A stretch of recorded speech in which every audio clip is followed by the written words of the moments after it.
dia. Sebenarnya banyak. Ini saya ambil dalam konteks pengurusan harta secara syariah saja ya. Maknanya bila berlaku kematian, asingkan wakaf, ya, asingkan atau kenal pasti wakaf, hibah, amanah. Sebab ini bukanlah harta pusaka. Selepas kita asingkan, barulah kita dapat harta pusaka sebenar si mati. Harta pusaka sebenar ni kita tolak dengan hutang, ya, hutang kepada manusia, hutang kepada Allah Taala, hutang kepada bank. Tapi berita bagusnya 6 bulan ni hutang tak pada bank tak payah bayar. Kan? Pergi apply, automatic kan? Automatic, tapi saya dipahamkan kena pergi isi juga borang dekat bank, ya. Jadi hutang kepada manusia, hutang kepada Allah Taala, ya, zakat yang tertunggak belum bayar, ada kafarah kat situ kan, ada fidyah. Selesaikan semua sekali, barulah kita dapat baki harta pusaka ini. Yang mana baki harta pusaka ini kemudiannya ditolak dulu dengan harta sepencarian. Saya pernah cerita tentang harta sepencarian ni. Kenapa harta sepencarian ini ditolak dahulu sebelum wasiat? Ya, harta sepencarian ditolak dulu daripada harta pusaka sebelum wasiat. Maknanya harta sepencarian mendapat tempat yang lebih awal berbanding dengan wasiat. Kenapa? Kerana harta sepencarian ini dianggap sebagai tuntutan kepada harta si mati. Ya, dianggap sebagai tuntutan kepada harta si mati. Sebab itulah dia kena tolak dulu. Sebab kedudukan harta sepencarian ni seolah-olah macam hutang. Hutang ni memang clear cut lah. Harta sepencarian ni mahkamah syariah lah yang perlu untuk mengesahkan berapa bahagian si mati, ya, bahagian pasangan si mati. Jadi harta sepencarian ni, sebelum ni, nanti saya percaya akan ada banyak soalan harta sepencarian. Saya akan cuba buat satu sesi khas untuk harta sepencarian, ya. Ini saya sepintas lalu saja. Harta sepencarian ini yang menentukan berapa banyak bahagian pasangan dapat. Pasangan ni maknanya kalau suami mati, isteri tuntut. Kalau isteri mati, suami tuntut, kan? Tapi sebenarnya harta sepencarian ni dia boleh dituntut dalam 3 keadaan, kan? Kalau isteri dia nak tuntut daripada suami, pertama ialah bercerai mati. Ini kita cerita bercerai mati lah ni. Yang kedua ialah bercerai hidup, kan? Bercerai hidup mesti boleh dituntut harta sepencarian. Yang ketiga, mengikut enakmen pentadbiran keluarga Islam negeri-negeri, ialah apabila suami ingin berpoligami, ya. Jadi saya ni banyak jumpa kes-kes macam ni, kan. Suami nak berpoligami. Ini saya pesan dekat isteri. Saya ambil kesempatan pesan dekat isteri ni. Suami nak berpoligami, kan. Yang kau nak sekat-sekat buat apa? Kan? Saya cakap macam ni orang perempuan marah, kan. Saya boleh cakap lebih-lebih sikit sebab isteri saya dia dekat luar, dia tengah masak. Dia tak tahu, kan. Dia tak dengar saya live ni, kan. Tapi tak tahulah dia rajin mendengar balik semua FB live saya, kan. Kalau suami kita nak berpoligami, suami puan-puan nak berpoligami, bagi je. Kan? Orang isteri-isteri muka tu amboi dengan muka confident yang saya cakap begitu, kan. Kenapa? Sebab pengalaman saya yang lepas-lepas berhadapan dengan situasi begini, ya. Dah ada soalan dah. Cepat benar bagi soalan, kan. Hibah lagi power ke daripada harta sepencarian? Wah, ini main power-power ni, kan. Tak apa, nanti saya jawab kemudian, ya. Pengalaman saya, ya, apabila si suami itu ingin berpoligami, ya, maknanya nombor satu ialah dia sudah pun ada calon. Betul tak? Takkan dia tak ada calon. Saya temenung-temenung dalam musim PKP ni tak ada benda buat, kan, cakap dengan isteri dia, abang ingat abang nak berpoligami lah, kan? Ada ke macam tu? Tak ada tak? Biasanya suami kalau dia kata yang abang nak berpoligami lah, kan, abang nak kahwin satu lagi lah, kan. Biasanya nombor satu dia sudah pun ada calon. Dia sudah pun bercinta-cinta dengan calon ni, kan. Maknanya bukanlah dia ada calon, dia tengok okey lah, yang abang nak poligami dengan perempuan tu lah, yang bukan. Dia tentu sudah bercinta-cintun dengan calon ini, betul. Jadi isteri nak sekat pun, orang lelaki ni kalau nak lagi disekat, lagi dia buat, kan. Macam orang Malaysia musim PKP ni, jangan keluar, lagi dia nak keluar, kan. Isteri pula, kan, cakap dengan suami jangan ngada-ngada nak berpoligami, lagi dia nak berpoligami. Sebab perkataan jangan itu membawa maksud silalah buat. Orang Malaysia dia macam tu, kan. Okey. Jadi okey, saya cerita bab poligami ni, ramai pagi-pagi ni, kan. Tadi lepas sarapan, kan. Jadi sekarang ni ramai yang mata antara kuyu tak kuyu lah, kan, menjelang pukul 12 tengah hari ni, kan. Jadi cerita bab poligami ni terbeliak sikit punya mata, suami pun dengar, kan. Jadi di mana tadi, okey. Suami nak poligami, bagi dia poligami. Sebab disekat pun tak guna, kan. Jadi bagi je. Tetapi buatlah perjanjian, ya. Di dalam perjanjian penyelesaian itu masukkanlah sekali harta sepencarian. Puan-puan, realistiknya kita dah doa, ya Allah, tutupkanlah hati suamiku daripada berpoligami, tutupkanlah hati suamiku daripada berpoligami. Tapi suami pula pun doa, ya Allah, bukakanlah hati isteriku untuk membenarkan aku berpoligami, kan. Tengok doa siapa yang lagi kuat, kan. Jadi kalau tak jalan juga, kan, wife ada kat sebelah, bagus, ajak wife dengar, kan.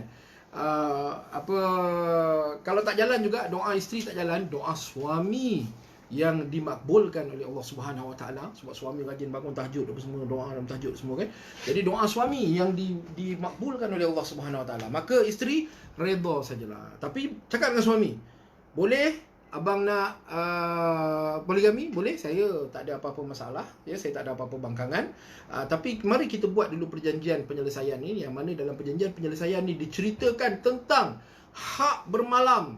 Ni kawan-kawan nanti boleh rujuk kepada peguam-peguam lah, ramai peguam syar'i kat luar sana lagi expert daripada saya dalam bidang ni. Saya cerita sepintas lalu je, sebab yang nak cerita hari ni beza wasiat dengan hibah, tiba-tiba terjebak pula masuk poligami, ya. Jadi boleh dapatkan daripada rakan-rakan kita, ya, peguam-peguam syar'i, ramai kawan-kawan peguam syar'i saya kat luar sana boleh dapat kepada. Dalam perjanjian penyelesaian, ya, abang nak poligami, boleh, no problem. Mari kita buat perjanjian ini di mana ditetapkan tentang isu-isu seperti penjagaan anak, isu-isu seperti nafkah anak, isu-isu seperti mut'ah, ya, isu-isu seperti harta sepencarian. Ini cerita sepencarian ni, harta sepencarian, kan. Rumah ni abang declare rumah ni sebagai harta sepencarian untuk saya. Lepas tu abang nak nikah lah, kan. Kemudian perjanjian itu bawalah ke mahkamah untuk disahkan. Perjanjian semata kalau tak bawa pergi mahkamah untuk disahkan, tak ada maknanya. Kena bawa pergi mahkamah untuk disahkan. Ini dalam keadaan yang ketiga tadi saya sebut tadi, kan. Harta sepencarian boleh dituntut bercerai mati, bercerai hidup, dan juga ketika suami ingin berpoligami. Jadi boleh dituntut. Selepas tu dia nak nikah, dia nikahlah, kan. Sekurang-kurangnya puan-puan dah ada rumah tempat berlindung. Puan-puan dah ada kereta kalau dia isytihar kereta sebagai harta perceraian, ataupun dia bayaran mutaah, ya, dah ada safe. Lindungi, protect yourself, ya, sebab saya tengok ramai isteri yang terjebak dalam situasi yang sangat sukar, ya, bila suami berpoligami. Jadi suami nak poligami buat secara profesional. Isteri ni, suami ada permintaan untuk berpoligami, ya. Jangan salah faham, bila suami nak berpoligami, sebenarnya mahkamah bila dia buat permohonan, mahkamah bukanlah nak mendapatkan kebenaran isteri. Isteri, kau tak bagi suami kau nak berpoligami, bukan. Mahkamah cuma nak interview isteri sebab nak tahu suami ni seorang yang berkelayakan dari segi fizikalnya, dari segi kerohaniannya, dari segi pendapatannya, seorang yang berkelayakan untuk berpoligami. Itu saja, bukan ditanya isteri bagi ke tak bagi, kan. Bukan ditanya gitu, ya. Sebab kalau isteri tak bagi pun, suami ni memang layak, bawa pergi ke mahkamah syariah, mahkamah syariah tetap luluskan, kan. Dia bukan gitu sifat dia, ya.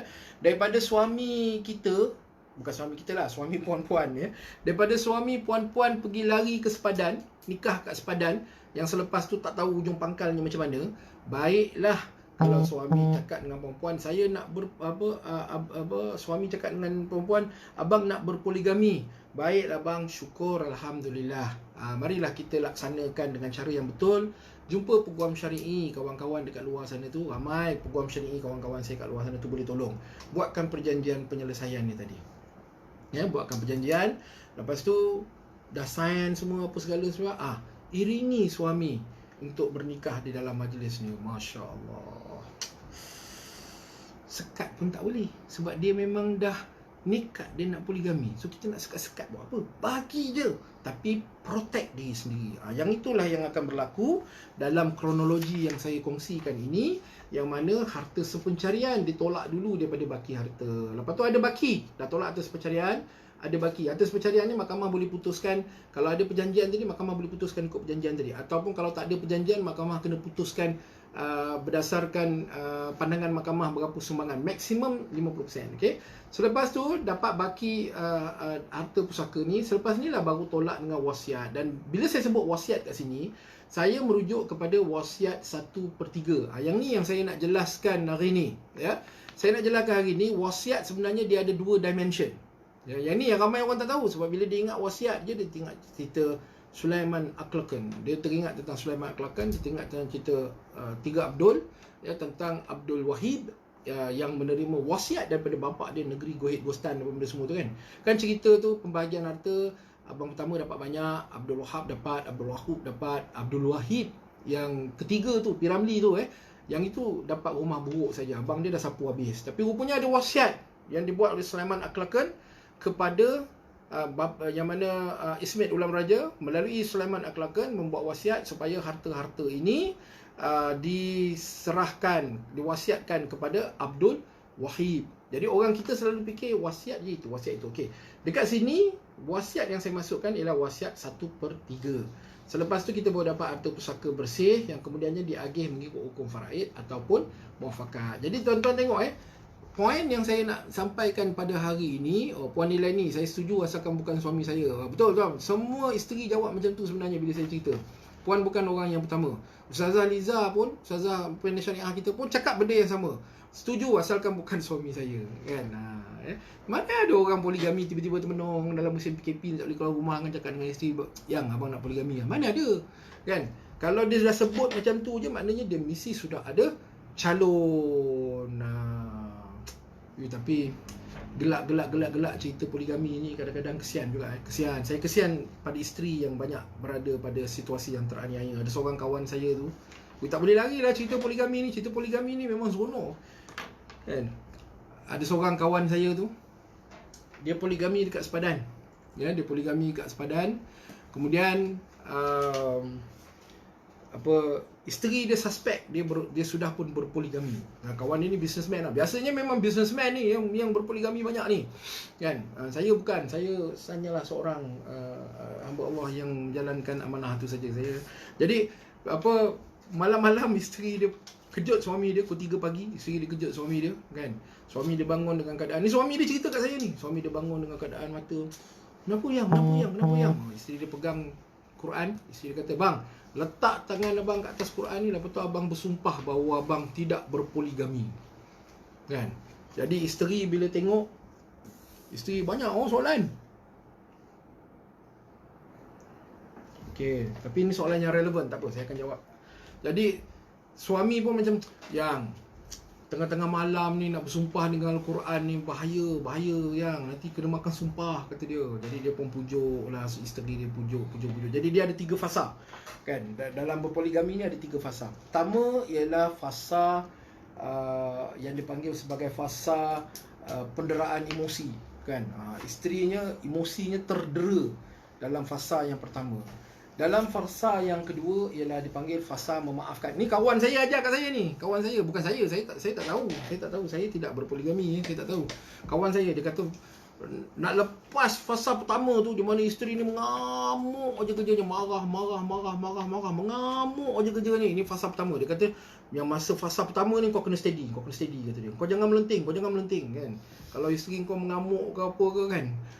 Kau jangan melenting, kau steady je, kau relax je. Isteri kau maki-maki kau pun kau relax je. Isteri kau psycho kau pun kau relax je. Sebab apa?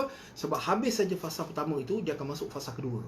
Fasa kedua ialah fasa memaafkan, dan yang mana suami pujuk isteri, maafkanlah abang sebenarnya tak sengaja terlepas kesempadan, tak ada niat pun nak pergi nikah, sebenarnya nak pergi makan tom yum aja, kan? Dia dah jadi tajuk poligami dah pula pagi ni. Tak apa sebab ada juga soalan tentang poligami ni, kan? Okey. Jadi fasa memaafkan. Jadi suami ni selepas fasa pertama tu tadi ribut taufan. Suami sebagai seorang suami yang berpendirian tegas, steady, relax. Isteri dia desak dia relax, dia senyum je. Sabar. Sebagai seorang suami kena sabar, kan? Masuk fasa kedua, fasa memaafkan. Jadi bila masuk fasa kedua, fasa memaafkan, barulah suami mohon pujuk isteri, pujuk maaf. Dan selepas selesai fasa kedua tu, dia akan masuk fasa yang ketiga. Fasa yang ketiga ialah fasa redha. Ketika itu masuk fasa yang ketiga ni, isteri dah tak marah, isteri sudah memaafkan, isteri sudah redha bahawa dia mempunyai madu, kan? Jadi itu fasa-fasa dia. Ni kawan yang ajar, kan. Puan Yasmin kata back to the topic please. InsyaAllah, tak ada masalah. Topik kita ni memang menarik ni pagi ni, kan. Jadi kawan yang ni, tapi saya nak pesan jugalah, dalam gurau-gurau ni saya nak pesan pada kawan-kawan kat luar sana, kalau tak berpoligami, ikutlah prosedur yang betul. Pergi mohon dekat Mahkamah Syariah Malaysia, kan, ikutlah prosedur yang betul supaya urusan tu jadi lebih mudah. Jadi dia sebenarnya terkait juga, Puan Yasmin ni, dia terkait juga dengan isu ini sebenarnya, sebab proses ini akan menjadi lebih mudah sekiranya proses yang betul lalui. Cik Ais pula kata pada Puan Yasmin, relax kan, sabar. Orang lelaki memang suka topik ni, tapi orang lelaki kena ingat, para suami kena ingat, gelak ketawa anda, bangganya berpoligami itu adalah tangisan kepada isteri anda. Jadi nak kena fikir dulu sebelum bertindak, Okey. So, saya ulang balik. Kalau sini kita boleh nampak hibah kedudukan dia di atas, maknanya dia diasingkan sebelum melalui proses pusaka. Wasiat kedudukan dia di bawah, selepas last kali wasiat, lepas tu barulah agih mengikut hukum faraid, Okey. Tenang semua, tenang, jangan stres, relax, sebab dalam keadaan sekarang ni nak stres ni tak guna, kan, sebab apa, memang kita dah kena stres ke orang dalam rumah, so kita riliskan stres kita. Okey, saya nak jawab soalan Puan Raihan tanya, hibah lagi power ke daripada harta sepencarian? Okey, sebenarnya soalan ni power, sebenarnya tak ada instrumen yang lebih power daripada instrumen yang lain, kan. Tetapi kalau kita tengok pada kedudukan, maknanya hibah itu ditolak terlebih dahulu, harta sepencarian tu ditolak kat bawah. Sama macam hibah dengan wasiat, hibah tu ditolak terlebih dahulu sebab hibah tu diasingkan daripada harta pusaka. Dia tidak dianggap harta pusaka. Harta sepencarian dia ditolak daripada harta pusaka. Jadi kalau nak kira tentang kronologi, mana satu datang dulu, hibahlah yang datang dulu. Tapi saya tak berani nak kata hibah lagi power daripada harta sepencarian, sebab kita kena faham antara hibah dengan harta sepencarian. Hibah nak beri berapa banyak pun, kepada siapa pun, berilah, tak ada masalah. Harta sepencarian tertakluk kepada keputusan Mahkamah Syariah, dan kebiasaannya Mahkamah Syariah akan memutuskan hak harta sepencarian paling banyak pun ialah 50%, separuh. Jadi bila saya bagi fakta macam tu, buatlah pertimbangan sendiri. Hibah boleh bagi lagi banyak daripada harta sepencarian ke, atau macam mana? Buat pertimbangan. Hibah, saya ulang, dia bukan harta pusaka, dia awal-awal dah diasingkan, dan nak bagi siapa, banyak mana, bagilah. Harta sepencarian dia ditolak daripada harta pusaka selepas ditolak hutang tadi tu, dan keputusan harta sepencarian itu keputusan harta sepencarian tu berapa banyak diputuskan oleh Mahkamah Syariah. Okey.